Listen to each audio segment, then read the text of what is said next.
Starting to stream up. Monday Night Knicks. Salute to Knicks Nation out there. This is a special edition of the post-game live show. CP from KnicksFanTV. My man Jay Ellis from the Nick of Time show. This is the number one show for the fans, by the fans. If you're a diehard Knicks fan who likes to talk about Knicks news, Knicks rumors, and post-game live analysis featuring live callers, hit that subscribe button below and the notification bell so you don't miss anything. Special guest joining us today. If you're an OG in the game, you've known him from the Knicks blog, many other publications. He's an Emmy winner, currently the host of the Knicks X's and O's podcast. Tommy D in the building. Tommy, how you feeling, man? Yeah. Jonathan, CP, man, I'm doing great, man. Great to be with y'all. And just really excited to break down some X's and O's. Maybe talk about some other stuff, Absolutely. Questions, answers, let's go. Yep, Ready? Absolutely, man. So we are less than 2 days away from the start of Knicks basketball. And yes, point guard Armageddon is upon us. Fizdale is holding the secrets. But tonight, despite all of the point guard chaos, there was a silver lining to the preseason, and that was the play of young RJ Barrett in this early stage of his career. Averaged close to 16 points a game, 66 boards, and almost 4 dimes, man. So what we want to do tonight is Tommy broke down some film on the areas that he saw where RJ really excelled on this preseason. So we kind of want to go through it bit by bit. And let's kick it off, Tommy. I'll kick it over to you, man. No doubt. As I share the screen and as we get into it, obviously today was a big day from a point guard perspective. The Knicks picked up the option for Frank Ntilikina. Not a surprise. Dennis Smith, not a surprise. Low risk moves. Let's see, as they go forward, who's going to fit moving forward. But the key is who's going to fit around the franchise cornerstone, and that's RJ Barrett. And what I pulled up here is last year's statistics, 2018, 2019, 2 specific plays, right? Cuts and drives. The Knicks were 30th, dead last in the league in average points per game at 5.9 off of cuts, meaning, somebody's holding the ball, getting ready to shoot, backdoor cuts and flex cuts and just overall moving without the ball. If there's no ball movement, then somebody's got to move off the ball in order to make something happen. And then also drives. They were 14th overall in drives per game at 45.4. So as we run this, a lot of things jump out, but what's so awesome for me in watching this is cutting and driving. The natural ability. This kid's 19 years old, right? Yeah. The easiest play in basketball is to dump the ball into the post. Sorry, Tommy. 1 second, Tommy. Just make your screen full. Just go on the bottom right. Yep, perfect. You want me to start over? No. You can run it back to where you were going to start from. I just wanted you to just make your screen more full. So let's do it cutting. All right, how's that? Yep, perfect. One of the easiest plays in basketball is dump it down into the post and then have somebody cut off the wing. And Barrett and Randle have shown this to be a real thing immediately here. Great pass there. And you'll see a lot of this. Even off of curls, Randle to Barrett. I mean, that's pretty simple basketball, right? The hardest thing, you talk to anybody around the league, the hardest thing to do is to score in the half court 5-on-5. And what you see a lot of with RJ is the ability to just get open, free, find space, get easy passes, and get easy baskets off cutting. And if you're the last in the league as the Knicks were over the last couple of years in triangle, they didn't cut a lot, so not a lot of easy baskets. Driving to the basket is something that is so natural for him as a lefty. It's really a beautiful thing to watch. Whether it's in transition, whether it's in half court, his ability to take contact, to put his head down, but also be able to sidestep, put the ball off the basket, put the ball off the glass, pump fake, attack closeout against bigs, probably should have had 4 or 5 N1s that he didn't get called, including this one, which would have made his efficiency numbers off the charts. And this is the biggest one for me, at least in an isolation situation, 5-on-5. How about smaller guard, putting it behind the back, finishing with the offhand, tremendous, and to start, game first quarter, be able to go out and be, just a force in attacking the basket with the drive. Again, last year they were 14th in the league. He's gonna get them into the top 10 at some point. Maybe not this year, but just having someone who can attack and cut and create baskets. He's a franchise guy on the offensive side, in my mind, anyway. Absolutely, man. Are you surprised that, I guess, not the ease, but I guess the way that he's been able to go about doing this at this level already? I know it's just the preseason, but it seems like he's been able to kind of have his way out there so far. Not surprising, because he's physically he's not 19, right? When you look at Kevin Knox last year, you could tell he was a baby, right? Like he's just an oversized young person at 18, 19. He could catch the ball, make shots, and was limited in a lot of different facets of the game, especially defensively. But RJ has this, in my mind anyway, and he's had this over the last couple of years as I've been scouting and watching him. He just has this confidence. When he gets bumped, it's I'm ready. There's this ability to, not that Kevin doesn't have that, but you don't see that he's not 19. When you look at him, you don't see a 19-year-old. You see a pro, and that to me is where it's, you don't have to worry with Porzingis. Now a lot of people say, well, hey, listen, the Knicks had Porzingis as well, and why is you said he's a franchise guy. You could tell his legs were skinny, and he had to grow into his body, and maybe he will, maybe he won't. But you don't have that worry with Barrett. He's physically a cornerstone, a franchise guy, at least in my mind, right away. Yeah, I mean, to your point, KP obviously had a lot to get used to and adjust to in coming here and playing our game. And when we had Alan Hahn on and we were kind of going through our starters, I felt like RJ was ready. His initial opinion was they should bring him along slowly and not to put too much pressure on him, which I don't think he was wrong. But my perspective was that, having played at Duke, having played on the national stage for his country, having the pedigree of his parents, playing basketball themselves and coming up in the New York area, father of St. John's basketball player. I just felt like, Steve Nash's godfather. I just felt like so many things got him ready for this stage. And I think, like you said, he seems like he's handling it quite well so far. The number one thing for me was, when was the last time Team Canada won anything at the junior level in basketball? Oh, I'm not sure. It was never. Yeah, RJ was he led them to the 17 and under FIBA World Championship, and he was the guy. He beat Team USA. That team wasn't a all-time great Team USA team, but still a 17 and under in FIBA. That was a big deal, and that put Canada on the map. And yes, Steve Nash is obviously his godfather, and but to be able to take the European game, go to Duke, live up to a lot of the hype with Zion, right? And that whole that was a lot of stuff. I mean, you remember the first game they played at the Garden? Yeah. When it became sort of the Zion show, and RJ didn't have such a great game, and all the media in the Garden went to talk to Zion, and Zion was like, talk to RJ. This is, right? Right. Yeah. Said, RJ, you want to play for the Knicks? Right? Yeah, I remember that. Oh, man. RJ's built. He's built for this, and what I think is most I think important to keep in mind, at least early on in his development, is he can rebound. He can pass, and then scoring is in transition and other different ways.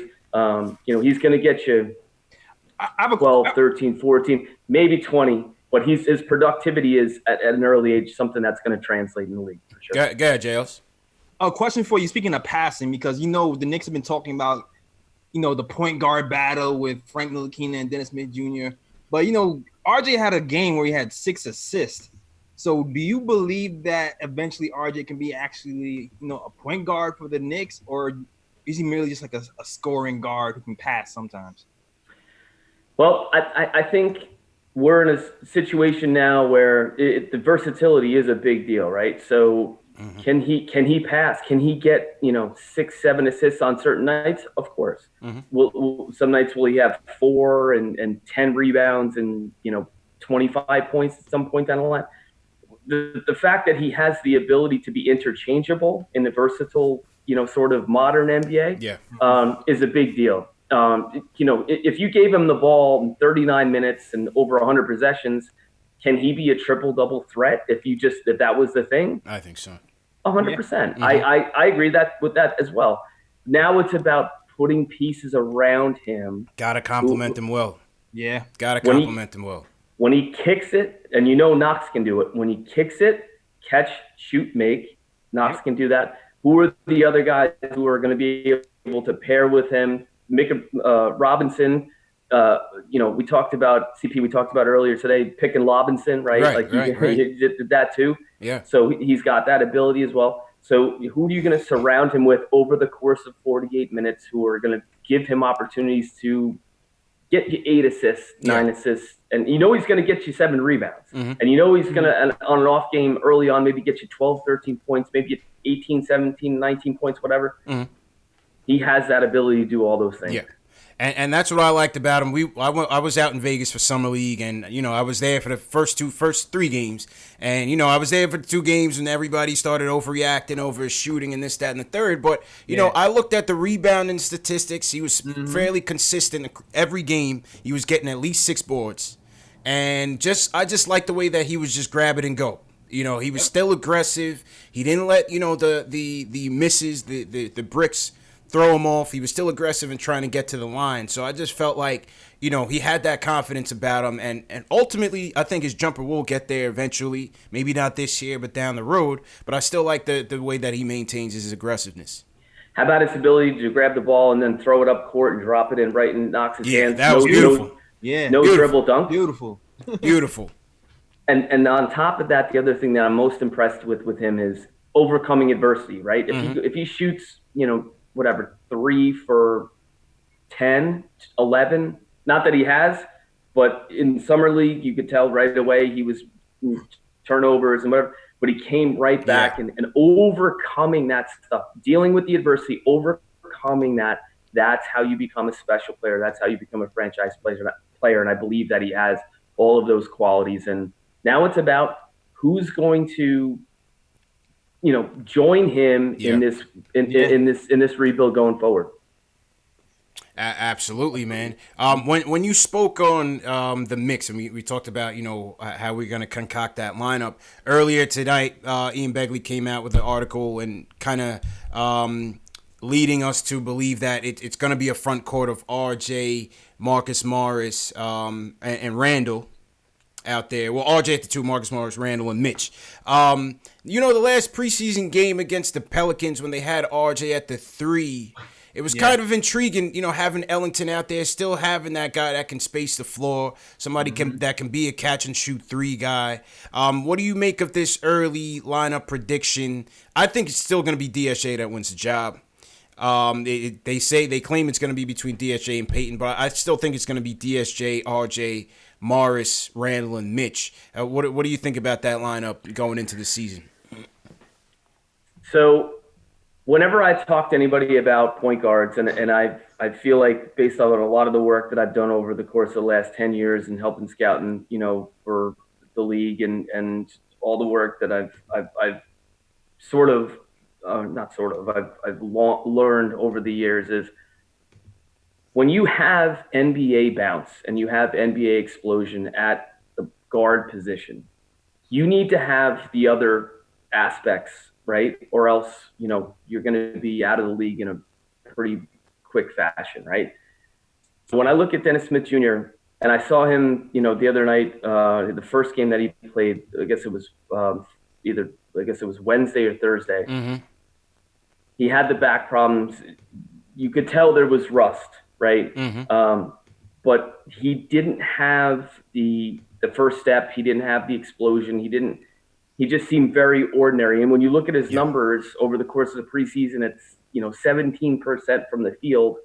He's not getting any easy baskets, and that's alarming, right? Like everybody looks at that's like a power hitter, hitting 175 in spring training, which is really not a big deal. Mm-hmm. But if you don't have the ability to adjust when you don't have your athleticism and bounce, then you could be out of the league in a short period of time. Mm-hmm.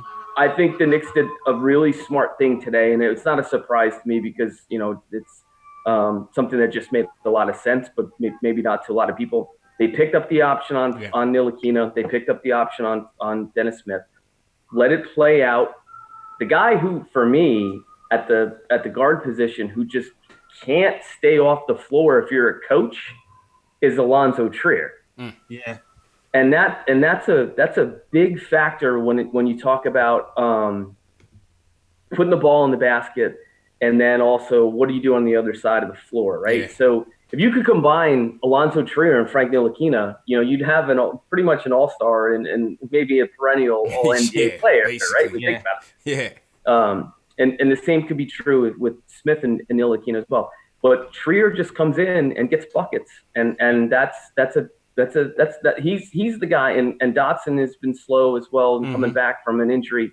But to answer the question, I feel like there's a lot of unanswered questions that Coach Fizdale needs to answer, and he needs to answer them sooner before later. Yeah. You don't want this team 1-9 after 10.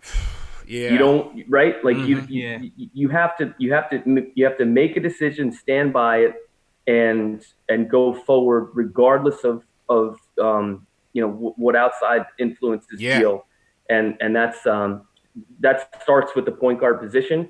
And if you want to be a defensive team, start Frank. If you want to be a team that can do a little bit of both, start Peyton. If you want to be a team that wants to be offensive first, start Smith, as long as he's healthy. Yeah, JL, we talk about it all the time, man. Fizz, we can't continue with the musical chair lineups. I just feel like it's once again I think this is a tougher year for him rotation wise than it was last year.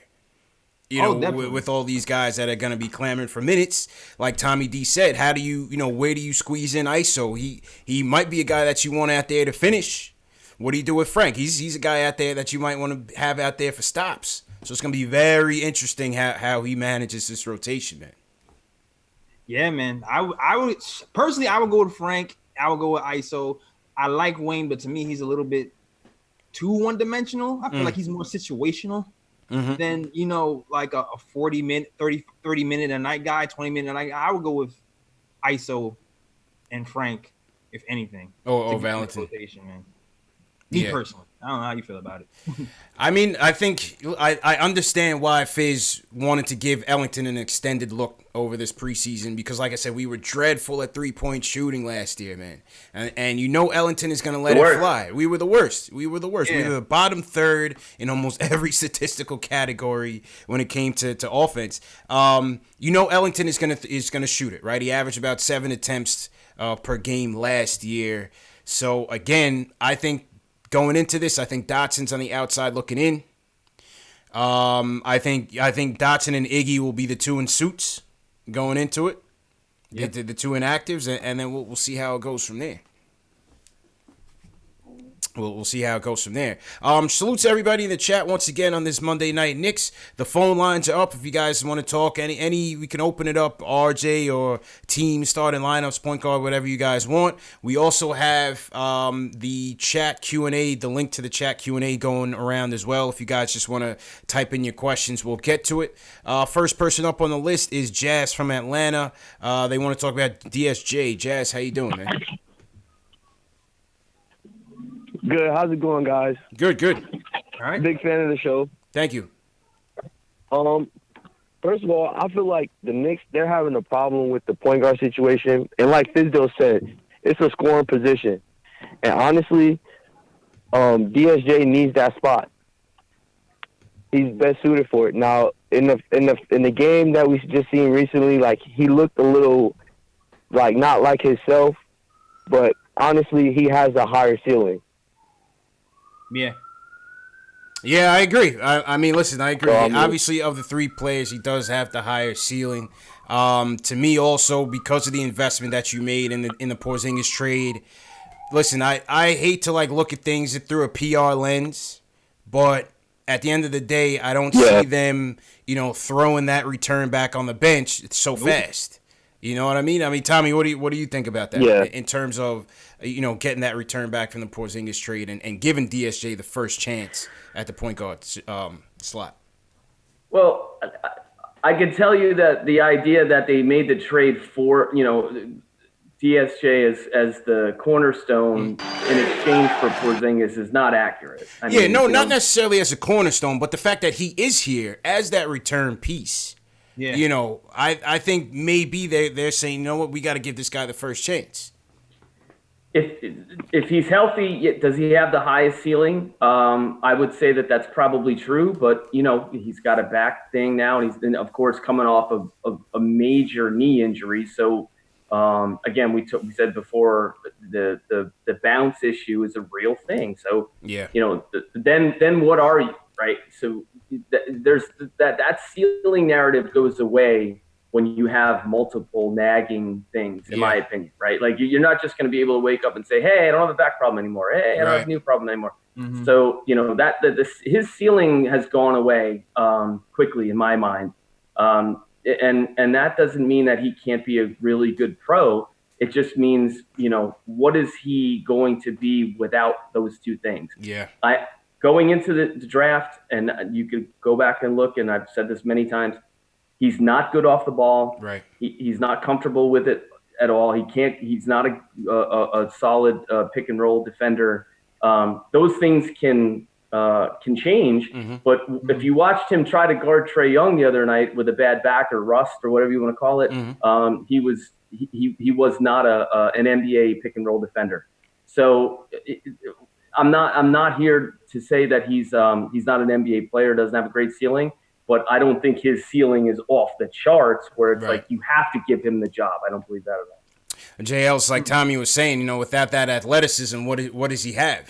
You know what I mean? Well, what does he have if he doesn't have it? The injuries are concerning, man. And the injuries are definitely concerning. I still kind of give him the benefit of the doubt because it was his first game back after a back injury. So I would think that would affect how you fight over screens in an NBA game. He just seemed tentative out there. Now, not to say he was the best defender before, but if he does that again and he still dies as much as he was with the first game back, then I'll be a little bit more alarmed. But I'm gonna give him a little bit of rope. Yeah. For, not being the best defender on the first game back with a back injury. I agree. I say, hey, listen, I roll with him to the All-Star break. If he doesn't have it going, I'm going RJ Frank backcourt. And let's go. I'm with that too. I'm going RJ Frank backcourt. They look good. If Morris is hogging the ball too much, then I'm going RJ Frank Ellington. Yep. Let Morris come off the bench. And I still feel like, I know it's not a popular opinion, but I still feel like you might want to give Zoe a chance too, man. Like at the point? Maybe not even at the point. Like just in the lineup. In the starting lineup, like he can score. He's a scorer. And if he's showed us what he's shown at the open practice, when he's shooting quickly, not holding the ball, keeping the flow of the offense going, then give him a chance too. Like it's not like he's a bad shooter. He shot 39% from 3 last season, and he's more versatile than Wayne Ellington. So I think people are kind of putting him in the corner way too fast. Tommy, what's your take on that? The beauty of Barrett is that he can play with anyone, right? Mm-hmm. So whether it's Dot, whether it's Zoe, whether it's Frank, whether it's and I sort of put Dennis on a just in my own opinion, sort of on the side because I haven't seen enough with him with RJ, but Barrett he makes other guys better at the guard position, and can step away and play off curls if Zoe is doing his thing. I mean, Zoe for me is John Starks in a lot of ways, right? Minus he'll get better defensively, but he's fearless. Like he can put the ball in the basket in a fearless way that we haven't seen in a long time, and he doesn't care. And you always want that guy to be able to come off the bench and get you Vinny Johnson, right? Microwave, just come in and get you 4, 5, 6 buckets. But the thing that I love about RJ in comparison with that is that RJ averaged 6.3 buckets in the preseason. So he's getting you buckets too. And to have that in the backcourt, if you're getting 10, 11 field goals made just from whoever you put together with RJ is dynamic. And that's something they haven't had for a long time. Absolutely, man. I like ISO as that 6-man role, like you said. Vinny Johnson, microwave it up, instant offense, that toughness, that tenacity. And, hey, if we need him to close, let him close. He's tried to do it and has done a really good job over the last year and a half, or last year and just starting this year.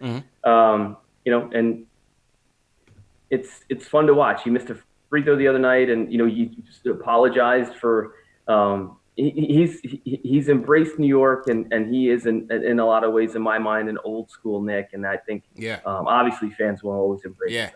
It was funny because it broke on the internet maybe about an hour ago on Twitter. Fizz was quoted as saying that ISO wants to shed the name ISO Zoe and show that he doesn't want to hold the ball. And I'm like, Fizz, his screen name on every social media is literally ISO Zoe. Yeah, you know what I'm saying. So I was thinking the same thing. I was like, he started it. Like Fizz with the Jedi mind tricks. He thinks he's Phil now, J. Ellis. He thinks he's Phil now, man.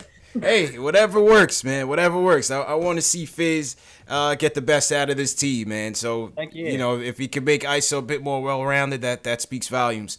Salute to everybody in the chat once again. J. Ellis, let's salute some people in our chats. I got Chad James in here. What's going on, Chad? Terry Jamar, Quiet Money. How you feeling? Sakari, L. Marshall, Andrew Peoples, how's it going, man? JL, who do you have in your chat? All right, I just got Kendall Baquero, and he just stopped in here, man. Okay. Sean DeVeron over here, he's very active in the chat. I see you, Sean. Nice. Mason, I see you. Dark Matter, sounds kind of dark to me. Dark Matter, RA, what's going on, man? Yeah, CH, Goonies, haven't seen you in a while. Shout out to you, too. Okay, salute to Goonies. We got a super chat in here from Michael Parker, as usual, #1 fan of the show. He says, salute to the broskies, so salute to Michael Parker. Let's go back to the phones. Let's go to Detroit. Detroit has been a hot topic for a couple of days now in terms of Frank. And Carl from Detroit wants to talk about Frank. So, Carl, how you feeling, man? I'm not feeling too good, man. Oh, what happened, Carl? What's going on, man? Y'all killing me right now, man. What's going on? Yo, listen, first of all, man, I'm in Detroit, but I'm originally from New York. I grew up in New York my whole life. I've been out here a couple years. Okay. And I see, all of my friends are always laughing at me when I talk about the Knicks. Okay. And I just realized from listening to you guys talk today, if this is how I sound, I understand exactly why everybody's always laughing at me. Why is that? Because, I don't think y'all realize that we are in trouble. Our point guard position is absolutely unacceptable. It is straight garbage from top to bottom. We literally have a bunch of maybe bench point guards that are trying to play like they starters. Your man Dennis Smith Jr., he's got the little paper mache bones. The dude cannot play without getting hurt. And when he does play, he hasn't really impressed me. It's been a long time. Peyton, the dude can't shoot. How is you a point guard and you can't shoot at all? And then don't get me started on your boy Frankie, Luster Model, a.k.a. Sit Down the Pete Ntilikina. I'm absolutely done with all of them. You know what I'm saying? If you want to get down to the basics, if you want to know what we really should do, I think we should have Trier and have RJ in the backcourt. We need the shooting. We need the spacing to basically set it up for all the rest of our players. Because if we ain't got no spacing, we ain't got no shooting, we're done for the night. Well, can I jump in on this one? Yeah, go ahead, Tommy. Go ahead. There's a lot of space. It's called cap space. And they got a lot of draft picks. So as it relates to who's going to be the quarterback or the PG1, there's a lot of opportunity here going forward, regardless of what happens this year. So, in my mind anyway, that's a positive. That's not a death sentence in any way, shape, or form. If we're talking about just this year, there's an open spot, and what I know the front office has really tried to stress is competition and fighting for those minutes. And we'll see what happens. That's Coach Fizdale's job. That's Fizz's job. Carl, we're trying to develop players here, man. This is tryouts here, man. Yeah, man. We're just told you to trust the process. Yeah, we're not talking about putting a playoff contender out there. We're just trying to see who's in, who's out, who fits for the future, and who's gonna be gone. Like this is still a work in progress, Carl. Yeah, and I feel you on that. But how many tryouts are we gonna have with Frank? The dude's been trying out for 3 years straight. Oh, man. Carl, listen. I hear the frustration from the Frank naysayers. I definitely hear it. You know what I mean? But yes, it's been year 3. He hasn't been healthy for the first 2. Nope. Let's see what happens. Yeah, let's see what happens, man. Let's see what happens. Go ahead, My man missed the whole last part of the season because he sprained his eyelashes. This dude is soft, man. And listen, I like his little defense. It's cute. All that stuff is all right. But let me tell you something, my man. Who's he talking about? Frank. Not what's gonna get it done for us. Frank is a suitable back off the bench type of player.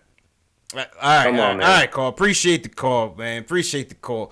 I mean, listen, I hear the frustration. He didn't sprain any eyelashes. Eyelashes look fine from here. Listen, I hear it from the Frank naysayers. They heard me defending him yesterday. Listen, at the end of the day, what we are looking for from this guy is to be a role player. Be a glue guy, role player. His defense is already there. The hope is that his offense can catch up. Yep. And consistently catch up. Exactly. You just hope that, he becomes a nice little pick and roll point guard who can hit the open 3 and play some defense. And that's what you're really hoping for his, floor. And I think he can get there. I definitely think he can get there. And then anything over that, you're like, all right, well, anything over that is gravy. It's gravy right now. Go ahead, Tommy. He's the guy, if you were a really good, solid offensive player in a European style, or even, not even so much European style, he doesn't need the ball to score. Right. And but he can't, and that's, I think, what Coach Fizdale has said. He'll play if he can score, if he's a threat. If he's a threat. And that's that. If he's not that, then it's going to be, there's going to be issues with him maybe getting minutes, complete minutes, which means like 25 to 30 minutes per game. So instead of being, sort of a offense defense type of deal. But if you're an offensive player, like if you're RJ Barrett and you got Knox and you have Morris and a couple other guys, you want him because he's going to get you the ball in the right spot, on time, on target, and you're going to be able to score. But in close games, then he maybe not be there at the end of the game. Which at $6 million a year on a rookie contract is not the end of the world. Nope. That's what I say. I mean, how can you watch this kid pestering Trae Young the way he did in crunch time in the fourth quarter and not pestering? By pestering, you mean clamps, right? Yeah, put the clamps on him. Clamps, put the clamps on him. Shut him down. How could you watch that and not want to see more of it on this team? Like, we've gotten so used to this team being so terrible at defense that on the perimeter, of course. And finally, a good perimeter defender comes here, and we don't want to see his development through. I just don't understand it. I don't understand it. Listen, I understand. Go ahead, Tommy. Go ahead. Well, I think, if I may, the media may not wanted you to have to understand it. Mm-hmm. The front office always understood it. So the fact that they picked up the option today was not a no-brainer to me. Yeah, for sure. So. The understanding part, I think, was the fans waiting for the front office to do something, and they did it today, and it was not even a thing that they ever thought about not doing. Yeah, absolutely. In my opinion. Absolutely. Okay. Carl, hold it down in Detroit out there, man. It's gonna be all right, man. Don't worry about it, Carl. It's a process, man. It's a process, man. It's a process. You gotta let it develop. That's it. Salute to everybody in the chats. Once again, hit that thumbs up button for your boys. We have special guest Tommy D in the building. Shout out your city. Put your cities in the chat. Let us know where you're checking in from. I see Remy is checking in all the way from Paris, France. So it's getting late over there. Remy's checking in. I'm sure he's took umbrage to the Frank comments. But salute to Remy. We got a super chat in here from L. Marshall. He says he wants Zoe off the bench, balance RJ's minutes with Zoe, and he thinks they could be a 1-2 punch. Michael Parker once again says, I hate to say it, but the Knicks are going to get spanked when Dallas comes to town. KP will get the last laugh. I hope I'm wrong. Whoa. We'll see, man. JL's Tommy, I'm trying not to watch any Dallas Mavericks highlights all season long. I'm avoiding it. I'm strongly avoiding any Dallas Mavericks highlights all season. Well, listen, he's a special talent who didn't want to be here ultimately. Had obviously some issues, that became public, and also is everybody's worried about his legs, and rightfully so. The biggest thing that really concerned me with Porzingis when it happened was he made a great play against Giannis, and when he landed, he blew his knee out. And when you go forward and you try to win championships and you want to play in big playoff games, you have to exert yourself physically. And to me, that was a red flag that when he exerted himself physically, he landed wrong and was out for literally a year and a half. Yeah. So he wanted to make the big money, and it wasn't the wrong decision, in my opinion, at least, definitively for them to trade him. So we wish him the best of luck, obviously, and hopefully he stays healthy. And at the end of the day, as competitors, that you want to see the Knicks and the Mavericks in the championship and in the finals, and let's go for it. Facts. But between now and 3 years from now, we want to see him keep losing so we get some good draft picks. I was about to say, definitely this year. The Knicks beat the championship. I like that Dallas Mavs tank. It's nice and blue. I like that, man. Thank you for the addition there. I appreciate that. I needed that. Absolutely, man. Next up, another big fan of the show, Will from LI. Our guy, he wants to talk about Kevin Knox. Will, how you doing, bro? How's it going, CPJ? How you doing? Good. And how you doing, Tommy D? Nice to have you on the show. What's up, Will? So this is for you, Tommy D. Just seeing how you're like a scout and everything.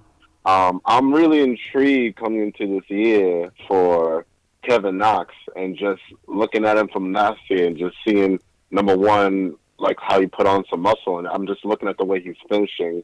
I know it's preseason or whatever, but I just see like he's done, he's made major strides from last year to this year. And ultimately, and I'll just leave it quick and now so you guys can get back to other callers. In the beginning, we were saying like he was going to be the next Kevin Durant.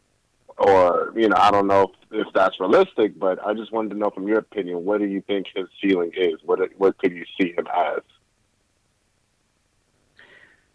So, when I first saw him, I remember the story pretty vividly. The draft was Thursday night, June last year, and Seth Greenberg, who works for ESPN, and I were in a similar event. And first thing the next morning on Friday, I said, tell me about Kevin Knox. I wanted him to draft, just in my own mind, Mikal Bridges. Okay. And I said, tell me about Kevin Knox. And Seth, just his eyes lit up, and he said, Knox scored 3,000 points in high school. He's just a gifted scorer, comes from great lineage, with his father, Kevin Knox Sr., who was the wide receiver at Florida State with Charlie Ward. The thing that I saw most about Knox initially last year is his pure three-point shooter off the catch.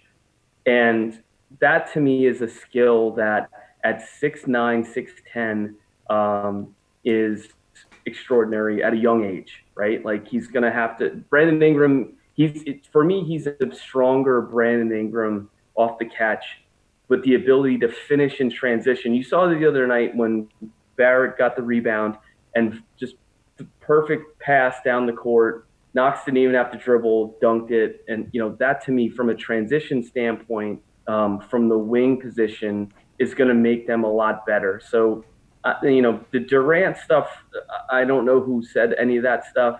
I never really saw that. But for me, it's just more if he can get out in transition, which he's already been able to do, and finish, get fouled, and he's going to shoot free throws at 83%.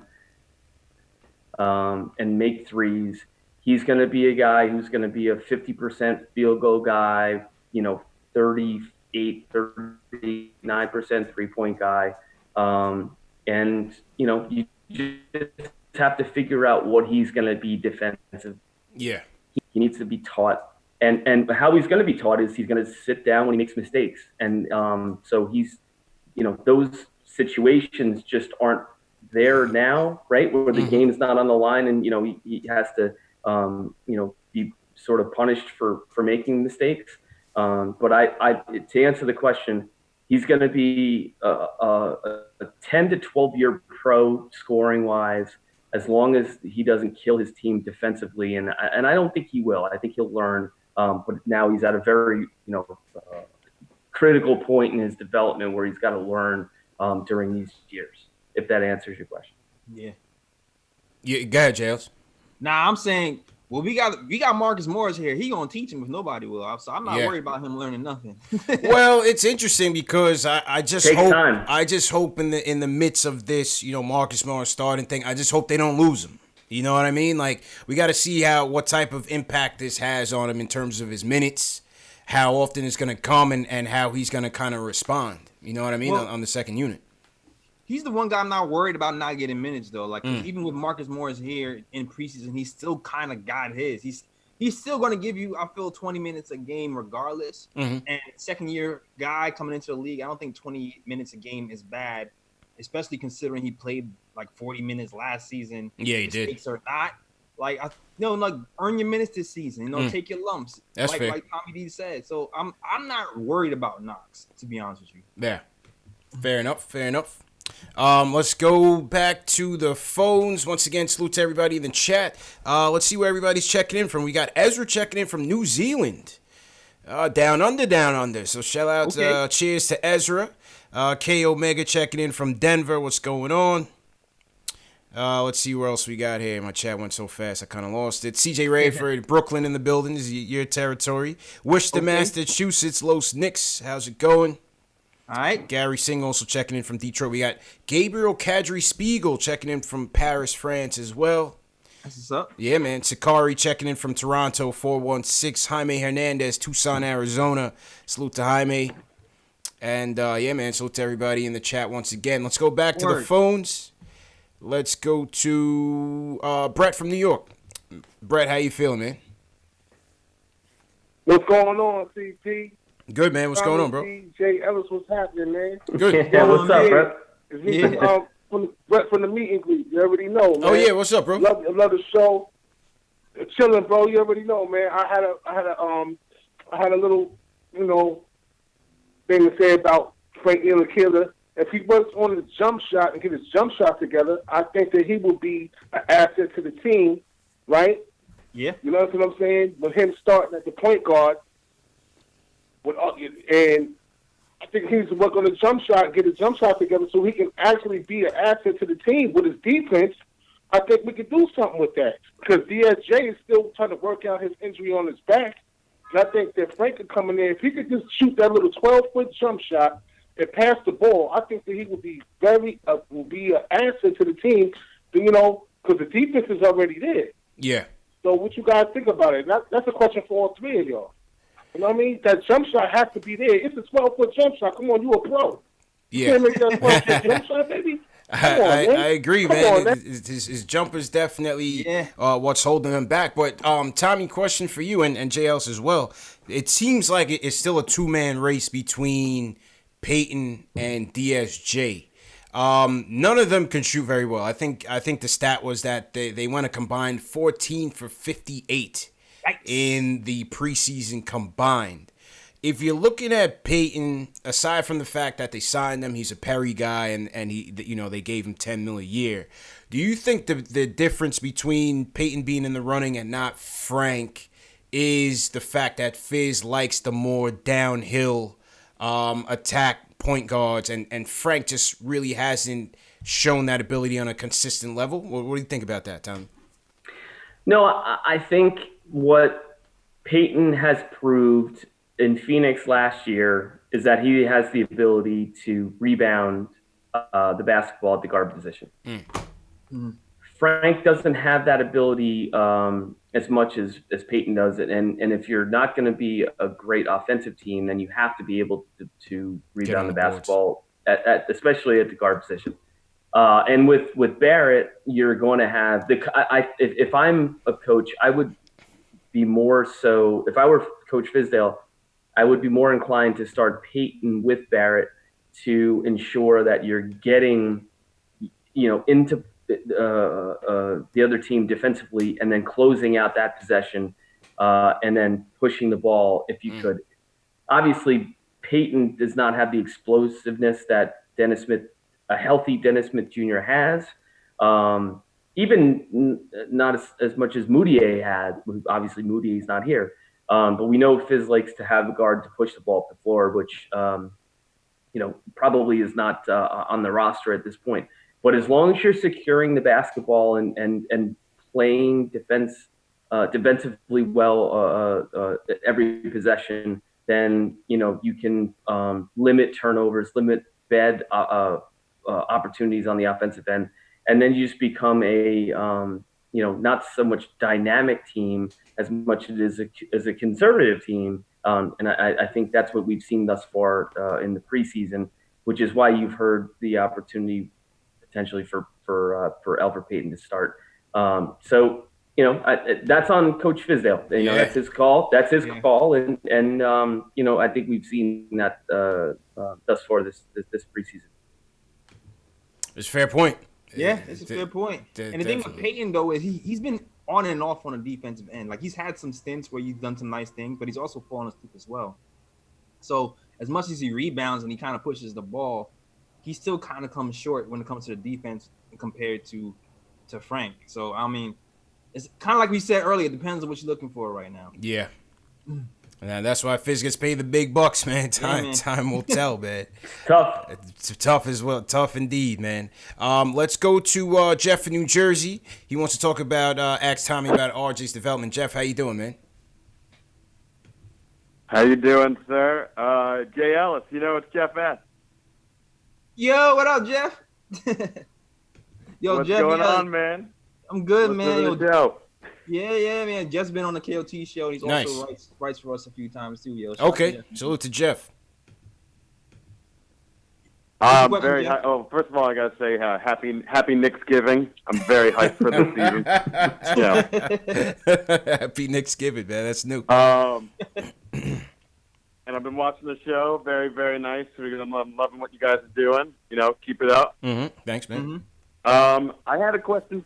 For Tommy D. Because Tommy, I know I've seen you on Twitter, and I know all your credentials. You're absolutely great at what you do. Thanks, Jeff. Do you think the Knicks possibly stole the best player in the draft when it comes to RJ? Since Zion's rise to stardom kind of took over. Because what I see is RJ did exactly what everyone thought he would do at Duke. He absolutely dominated the college game, did exactly what every scout thought he was going to do when he came in.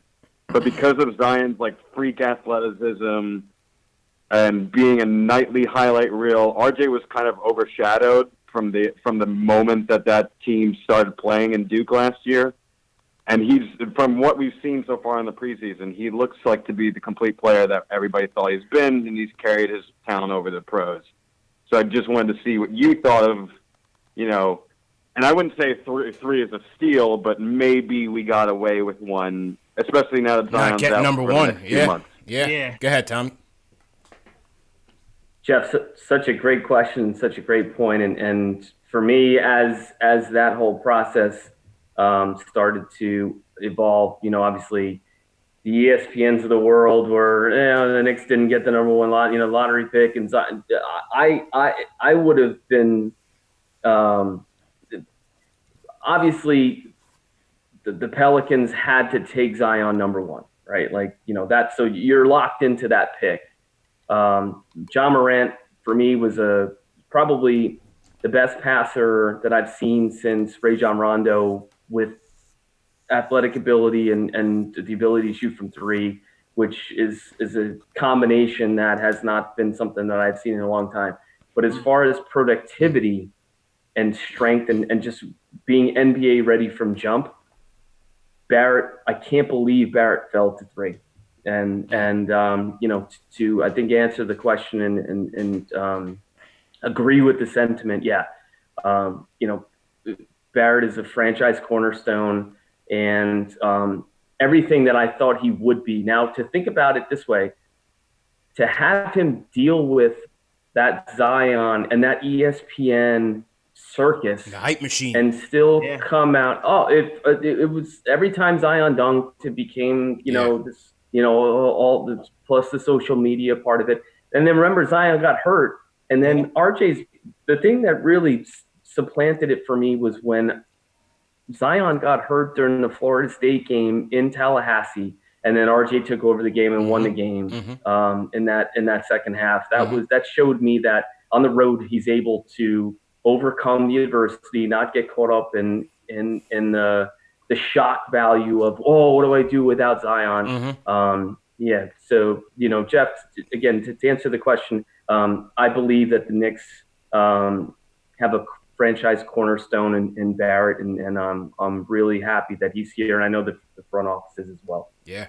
Well, the Zion injury is certainly concerning. Obviously, you never want to see, the number one pick go out like that. That's pretty terrible, because it's kind of what – the negatives of what his pro career could be, coming out so early with a knee injury like that. I mean, obviously it's something that he should be able to recover from, but to have that early and have his game kind of predicated on that power and on those knees and all that force, that's tough, man. Very tough. At 285, man. Yeah, like 285, man.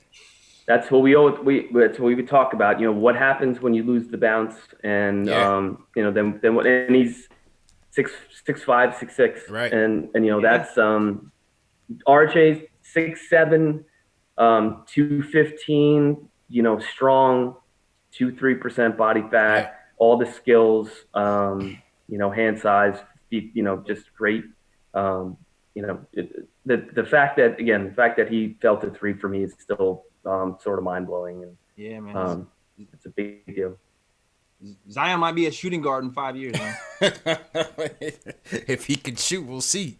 We'll see. It's so funny that, Tommy, it's curious to get what your opinion on this draft class was coming in, because even though it's still early, I mean, there seems to be a lot of bright lights coming into this season, man. I mean, John Morant's showing some things. Culver's looking good. Carson Edwards, which no surprise to me, is looking good. Hero, to me, is my sleeper for the rookie of the year. Killing. That boy is... To me, he's Mike Miller 2.0, but like with even more game than what Mike Miller had coming in. From the Pelicans, man. Alexander Walker, who slipped at. I mean, and Michael Porter Jr., if you want to consider him a rookie, looks pretty smooth so far if he can stay healthy. What were your initial thoughts of the draft pool when they first kind of came out? I've been focused a lot on RJ, so I haven't been able to watch a lot of everybody else. But, I always tend to lean towards the early on anyway, the older picks, right? The second rounders, the late first rounders, the 22-year-olds, 23-year-olds who are NBA built to at least play 15 to 20 minutes a game. So, those players will, I think with the marathon of the season, always extend themselves out over the next couple of months. But you'll see the young players who, Culver is. I do believe there's a lot of Paul George there. I think Hero is a player that is all of a sudden now, lit a fire under Dion Waiters, and that's the whole thing now. They can't go down there in Miami. Yeah, man. But he's, you don't just end up at Kentucky, right, and putting up numbers, right? Like he's, he was this obviously superior shooter, probably the best shooter they had since Booker, right? If you want to throw in, I don't want to draw a blank on the kid from the Hornets who the Knicks were thinking about picking. Miles Bridges? No, from Kentucky. Malik Monk. Okay. Yep. I thought Hero probably was a better shooter than Monk, although they had a better team with obviously Fox and Monk. But for me, it's more about just getting those young players over the early hump to make sure that they're able to be productive and not get sent down to the G League. So. I think Culver is going to be an impact player right away. And then when you look at everybody else, Barrett, he's on top of that list. It's if we weren't talking about the Knicks, I would still be saying that. So true indeed. True indeed, man. Let's take a couple more calls from the line. Real quick, let's shout out a super chat, JL. Samir is here. Dropped us a super chat, $10. Thank you, Samir. He says, Frank is still really young. We got to let the kid develop. You can teach offense, but you can't teach that type of defense. The proof of an offensive development is in the history. Maybe not our history, but in the history of the NBA, yeah, but history of the Knicks. We had development coaches here. So you got Mike Miller now, and come on. Yeah, well, we'll see if he's Mike the Miller, secret sauce. Smart, We'll see, man. Something. All right, back to the phones. Let's go to Virginia Beach. Sean joins us. He wants to talk about DSJ. Sean, how you doing, man? Hey, I'm doing good. All right, what do you want to talk about? Yeah, I just wanted to talk about Dennis Smith and see what y'all think about his trade value. Oof, I mean, to me, it's pretty little right now. I mean, he's on his second team in 3 years, coming off injuries and inconsistent play.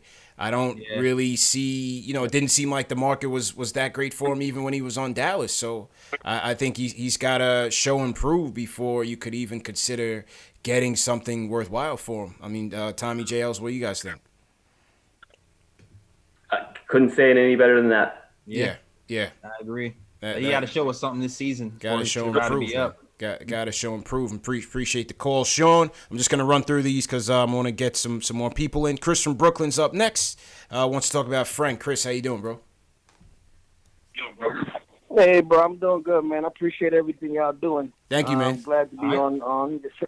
You know what I mean? Mm-hmm. I just think people need to have some patience with my guy. You know what I mean? If you look throughout history, and before the point guard position was so deep in the league, it took a little bit of time. You know what I mean? It just didn't happen overnight. These guys, they're only 20, 21. You can't expect the world from them. You got to give everybody that chance to get to their, spot in the league in their own time. I was on the line and I was just thinking about something as well. And, I'm a gamer. I was playing NBA 2K. I don't know if y'all mess with 2K, but yeah, I used to. I'm retired now, man. I used to back in the day. I don't have the time anymore. Yeah. I'm an NBA Live guy, man. I retired NBA Live. So, but I was nasty. I'm not gonna lie. Still big to you. I still get buckets. 2006, and that's when we might be able to pull out some buckets, but they was kind of disrespectful to my guy Julius Randle. Like they got his potential they capped it at 83. And, I'm thinking from a Knicks fan, man, that guy only, that's not bad. He's not going to get any better. So I'm thinking, bad. For you guys, where do we see his potential, because I'm thinking he's a potential all-star. Let's see how far we can get him to go. But 83, that's kind of low. Just want to get your opinion. 80. Go ahead, Tommy. 83 as a lefty is like 93. Yeah. Right? Yeah, I mean, 83 for 2K. He's a lefty at 83. I mean, for Randle, all right, I would maybe bump him up He's to lefty. 85. Wasn't he 85 All last right. year? 88? No, but he's lefty. So you Yeah. get lefty buckets. Right. Yes, someone against lefties? That's like cheating. Yeah, I mean, listen, Randle, I didn't mind the pickup. I didn't mind the pickup in terms of length of the contract either. He's only 24 years old, man. The numbers have improved steadily. We saw his three-point numbers improve mightily from last year. I think the key for Randle, if he's going to make the All-Star team, we're going to have to win some games. I don't think he'll make it with us being at the bottom of the bin. But I think if we surprise some people and we're still, hovering 500 a little above, I think the numbers that if he continues the pace that he's on, I think he can make it as a reserve. I think he can make it. What do you guys think? I think you're right. You need W's. You need W's, Yeah, man. And I think he'll get better too. I mean, he's gotten better every single year since he's been in the league. Yeah. So it makes me think, why not get better this season too? He finished the preseason strong. Mm-hmm. Sure, I would like the turnovers to kind of come down a little bit. Yeah. But who knows? Maybe the 3-point percentage will rise from 35 to 38. Maybe the assists will rise. This is going to be his first year being the main guy. That is my most intriguing factor with him is like, how do they handle that with him? Yeah, and he's kind of had training wheels last season when he was with the Pelicans, so I feel like there's a chance that he can get better. We'll see. We'll see if he can put it all together. And listen, as we said before, if he's going to be post guy and RJ's cutting from the weak side, then he's going to get a lot of assists and RJ's going to get a lot of easy baskets. Yeah, so man. Yeah, that's not a bad thing. I He's like a shooter. Yeah, I like his ability as a passer, though. I think he's very creative. He almost had 4 dimes last year. I thought for a big man, that's pretty good. Again, it's just a matter of less dribbling in traffic, less tunnel vision, and kind of just letting the game come to you. Sometimes in the preseason, at least, he kind of looked like he was kind of forcing the issue a little bit. And, teams can read him. They strip him in the paint a lot. And so just cutting down, as you said, JL's cutting down on the turnovers. I think he can be solid for us. Yeah, man. All right. No doubt. Let's go to one more call. Chris from Brooklyn, appreciate it. Let's go to my guy Max from the Bronx. Now, Tommy, Max is the last year, we established people as president of certain player fan clubs. There would be certain people would call in and just cake for like one player. You had the Moutier stands, you had the Frank stands. There was a person for almost every player on the team last year. Max is a Frank Ntilikina, president of the Frank Ntilikina fan club. Yep. So Max, you're the closer for us tonight. So you got to make it good, man. Bring it home, Max. All right, Tommy. Because I missed like the first half of the show. Because I'm a big Tommy guy. I've been following Tommy since the Knicks blog, man, long time. I forgot. I wish you would bring it back, the website, like you take over the website again, because that was my go-to website for a long time. Thank you, Max. Cheers, brother. Appreciate it. What do you think the player comparison? I don't know if you said this earlier, but what is the player comparison for RJ? Because I feel like I was telling the fellas, CP and Jailers, I feel like he's really complete. Like, it's weird for a 19-year-old to be like very complete, like he's very professional. Like, what do you think his player comparison is? Like, because I don't see Penny Hardaway, honestly. I don't see Penny either. More athletic. I don't see Penny just yet. I mean, Penny was like, I don't know, that was my guy. So like, it's hard for me to really like compare the two just yet. Well, what do you think, Tommy?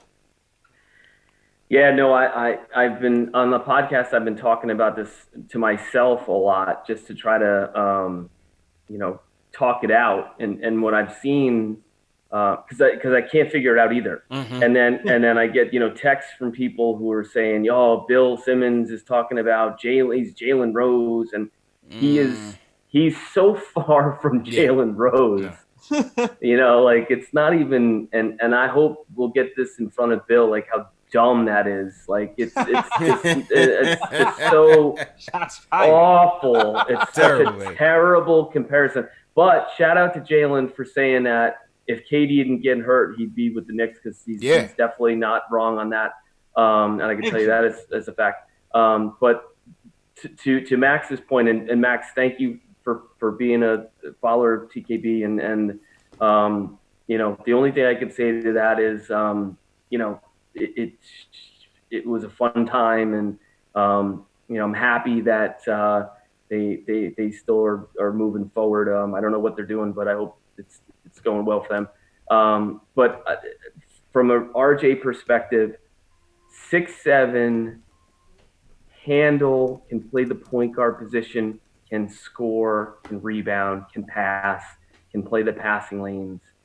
That's for me. I can't. Nobody jumps out at me in the top three that can carry a franchise that played at a Duke or played at a Kentucky or played, was a FIBA, national champion, world champion. He's just a special kid.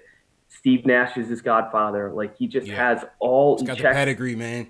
He checks all the boxes, man. And I can't. Apples to apples for me. I can't find one. So, Max, I wish I could do better, but I can't. I thought he was more like a worse shooting version, but a better defending version of James Harden, because he kind of does the whole James Harden thing. James Harden's like the ultimate scorer, but I think he's a better defender. It's not hard to be a better defender than James Harden, but he passes well. Like, he sees the floor very well. He finishes very well. So and he's only like 19. Harden's feet at 6'4", 6'5". Harden has ballerina feet, man. Like his feet are his feet are Steve Nash feet. RJ doesn't have those feet yet. Yeah. If he can get those feet, then he'll be a Harden type. But he's, Harden's what, 205, 195, even maybe 185. So like, if he can get those the balls on the feet, tippy toes, to just make you go laterally and just make you fall over. RJ's not there yet, but he can post you up, which Harden can't do, and that's another thing. Yeah, it was funny when you spoke about it, his footwork. I was talking to John Starks over the summer.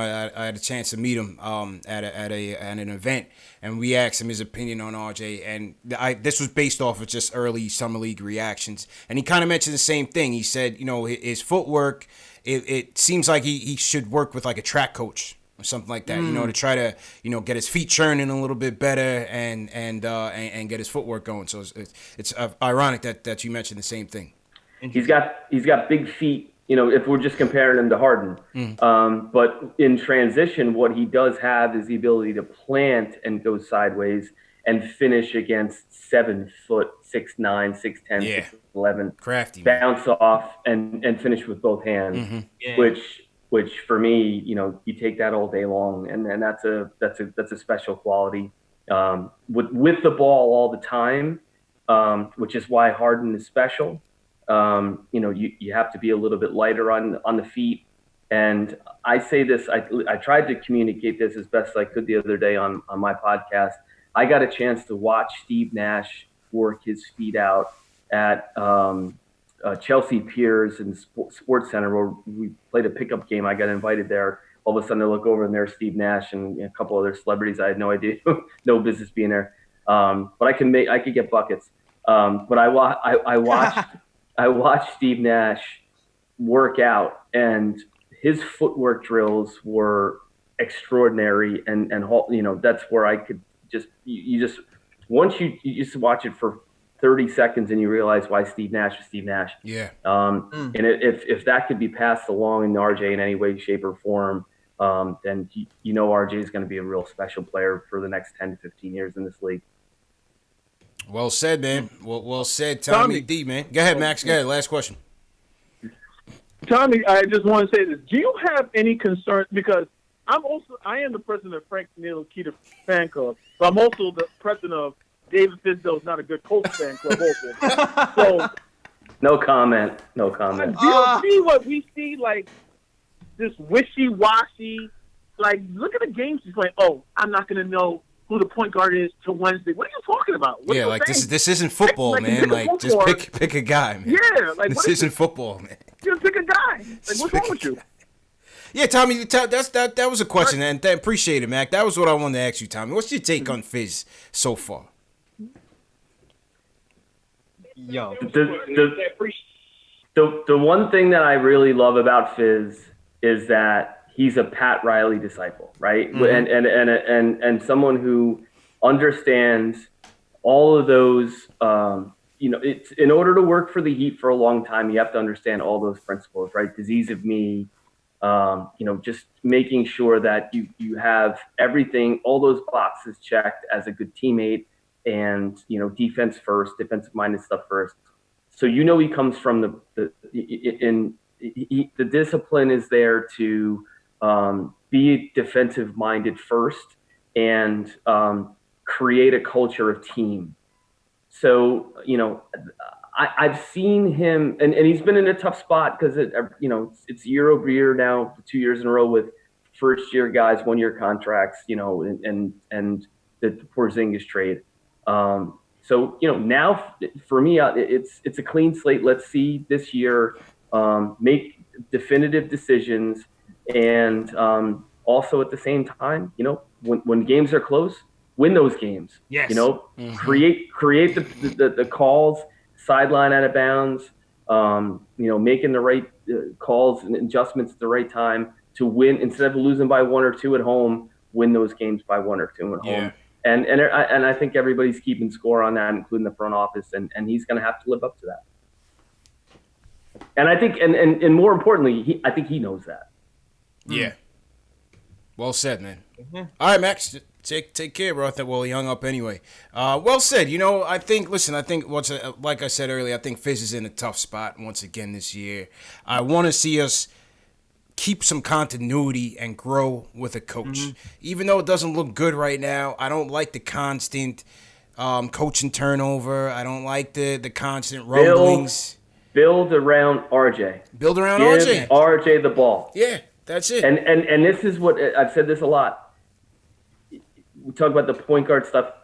It's not necessarily a Fizz question. This is who does RJ want to play with? Mm-hmm, mm-hmm. Right, and it's still early now. There's only been 4 preseason games, but you'll see who the decisions, I believe, just sort of based off of the vibe that they get off of who's playing with RJ, that's going to be a big thing moving forward because the guy, what did he do in 4 games in the preseason?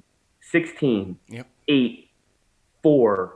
46% from the field, made 7 baskets a game, he's establishing himself as the alpha, and that's a great thing. They got to do right by him, man. The last situation with KP should be more than enough incentive to make sure that they invest fully with this kid and the kids that come along in the future. I continue to say that with RJ's parents and his support system being heavily involved in his success, we have to make sure that we get it right with this kid. We got to protect these kids at all costs, make sure that they're being nurtured properly, and that's why I want to keep a solid foundation, a solid structure in place to keep this kid happy. Like I said, look at the Porzingis thing.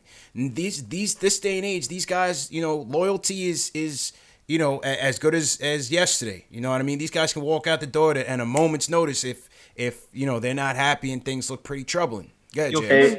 Hey, listen, and this is no secret, based off of the result. There's a reason why, he's in Dallas, right? So, for whatever reasons those are, probably beyond what I understand, but what I know is he's not here. Yeah. So, I think we could all figure out why. And, RJ's different.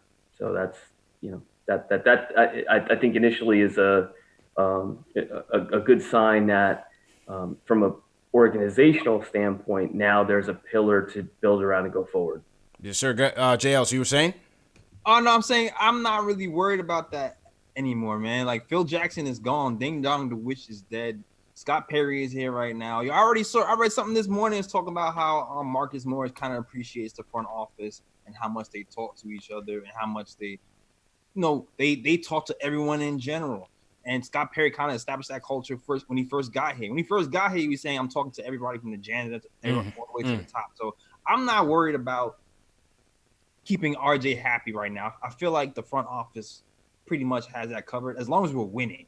Yeah. Only thing I'm worried about right now all, is winning. Yeah. I feel like the culture part is kind of taken care of as far as the kumbaya feeling. Yeah. But if we win, then that seals the deal. Winning cures all. Well said, man. And I think on that note, let's go ahead and close it out. Tommy D, appreciate it. Hey, everybody in the chat, give a thumbs up for Tommy D.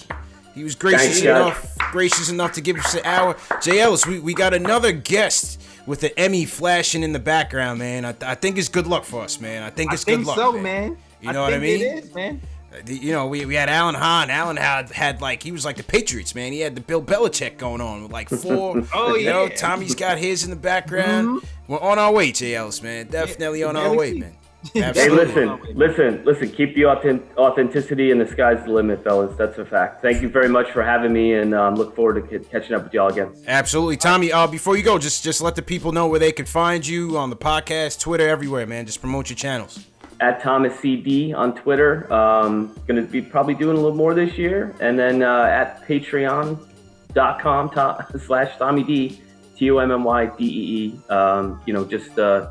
What we're doing there is, just continuing to keep content going and giving back to some great causes, and learning and earning and returning, man. That's what we're about. And I'm looking forward to a really exciting year watching this young team develop. And again, just really happy to support you guys. I know you guys are on the rise, and I'm happy to help you guys in any way I can. Thanks again, man. Well said. J. Ellis, your turn, bro. Oh, man. Nick and Time show is dropping tomorrow, CP. There you go. Welcome back, man. Welcome back. Jeez. I'm not going to sleep. I'm editing the video to make sure that joint is up for Wednesday. Okay. But tomorrow it's going to be on SoundCloud.com/Nick and Time show. Also on iTunes. Also on Google Play. Also on Stitcher. So stay tuned for that. And yeah, you know what? You can also check out the blog at nickandtimeshow.com. And you can see guys like Jeff S. who called in earlier. You can read some of his works over there as well. And yeah, that's it. And definitely watch out for YouTube. YouTube.com/NickandTimeShow. Follow, subscribe, all that. You'll see our show there on Wednesday. So keep your eye on that. And that is all. Back to you, CP. And thanks again, J. Ellis. Great show as usual. And salute to everybody that joined us, man. We had over 600 people join us on YouTube alone. Salute to everybody that was watching on Periscope, Twitch, Facebook as well. We don't forget about you guys, man. Thanks to all the callers. Everybody in the chat, please hit that thumbs up on your way out. Make sure you subscribe to the channel and the notification bell. We got Mark Berman from the New York Post coming through tomorrow. We'll do a Knicks versus Spurs preview, get his takeaways and see what's going on with the team. Remember, these shows are available in audio podcast format on the KnicksFanTV, Google Play, Spotify, iTunes, Stitcher, Amazon Alexa. Search for KnicksFanTV. And you'll be right in the game, man. Share these videos. Most important thing to support us is like, subscribe, and make sure you share these videos on your social media channels. You'll be surprised at how far it goes. We keep growing in numbers, and it's because of you guys. You guys are supporting us. You guys are the heart of what's going on with this show and the growth. So continue to support, continue to share these videos, and we're going to continue to make this show great, man. So once again, Jails, let's salute to some people in the chat before we go. Salute to BKB, Jack Rose, Los Knicks, all our mods, TM, Above the Rim, Rome, Dave. Thanks again, Christopher Blake. Yeah, man. Appreciate it. Get JLs. Go ahead, bro. So shout out to Craig Williams, Goonies, Sean Deveron, Will from LI as always, Jesse Loghorn, CH, everybody, man. Shout out to everybody who came through. Yeah, man. All right, man. We're out of here. John Talento, see you, and we'll see you guys tomorrow night at 10 o'clock. We're doing our predictions, bold predictions, and our preseason awards. So we'll see you guys tomorrow, man. Peace.